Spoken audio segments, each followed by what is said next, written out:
Yeah, this is Radio TV Phono Nut, and we have a mid-60s GE tube clock radio that filter capacitor is starting to go bad in, otherwise it works.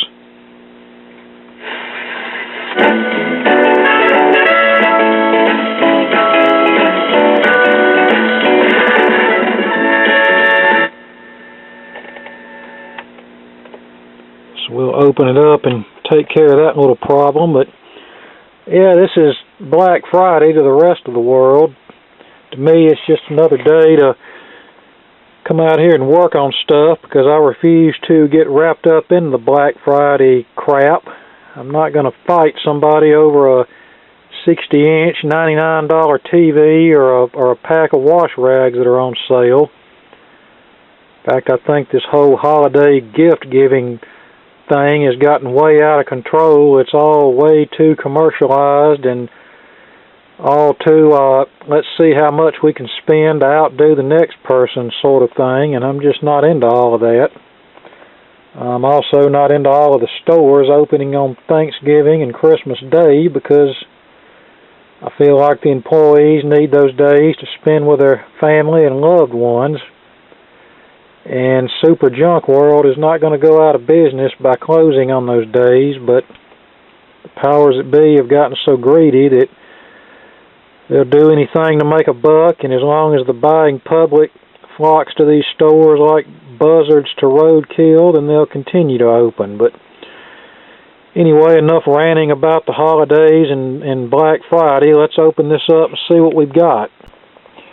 Here's the chassis. It's basically just the standard 5-tube chassis that they used in their cheaper clock radios, except this one has dual speakers and a tone control.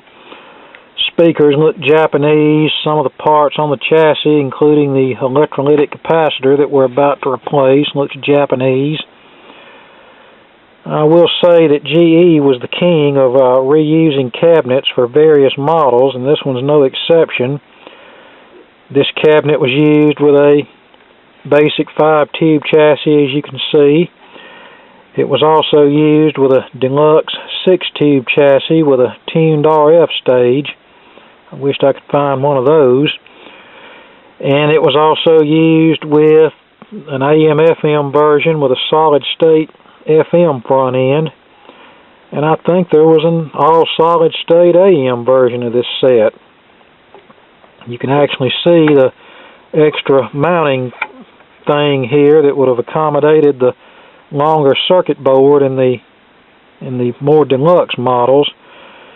I don't know how old this is yet, but I'm guessing probably somewhere between 65 and 67.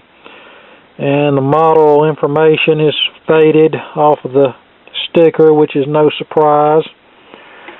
Now, I'm going to show you how to remove the chassis from one of these, and this applies to the AM/FM version as well as the various AM versions.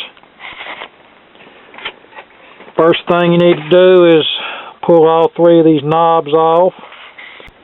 And there are the 3 knobs, which I had to pull off with the vice grips. And take notice that all 3 knobs are different, so you want to keep up with what knob goes where. Alright, once you get the knobs off, you have to remove this plastic escutcheon here, and on this particular model you can accomplish that by pressing down firmly at the top here, and it will just snap out. And there we go. You can see it has a little, and whenever you get ready to put it back in, you just put the bottom end first, line these clips up, and then it'll just snap back into place.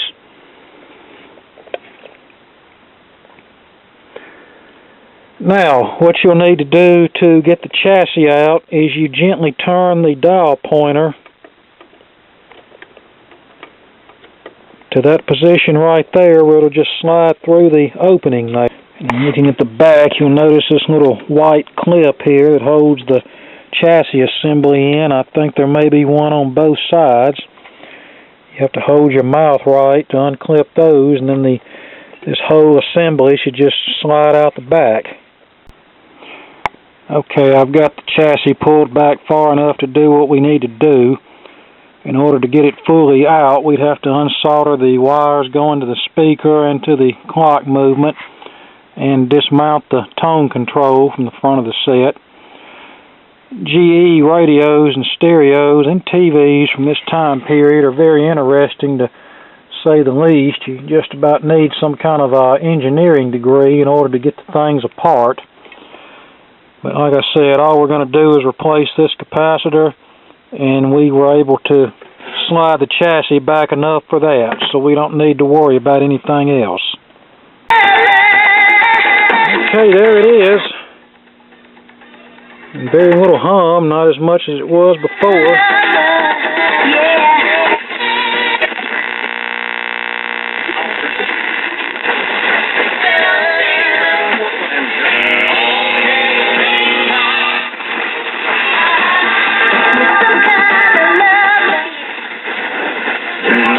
That's feeling comfortable.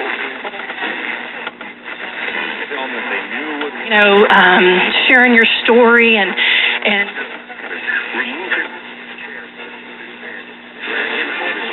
So shock and awe, which of course is the phrase that we ordinarily associate with the Iraq War. Right.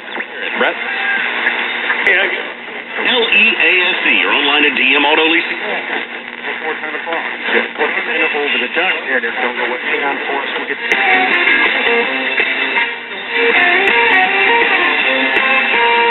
Sounds like WSM.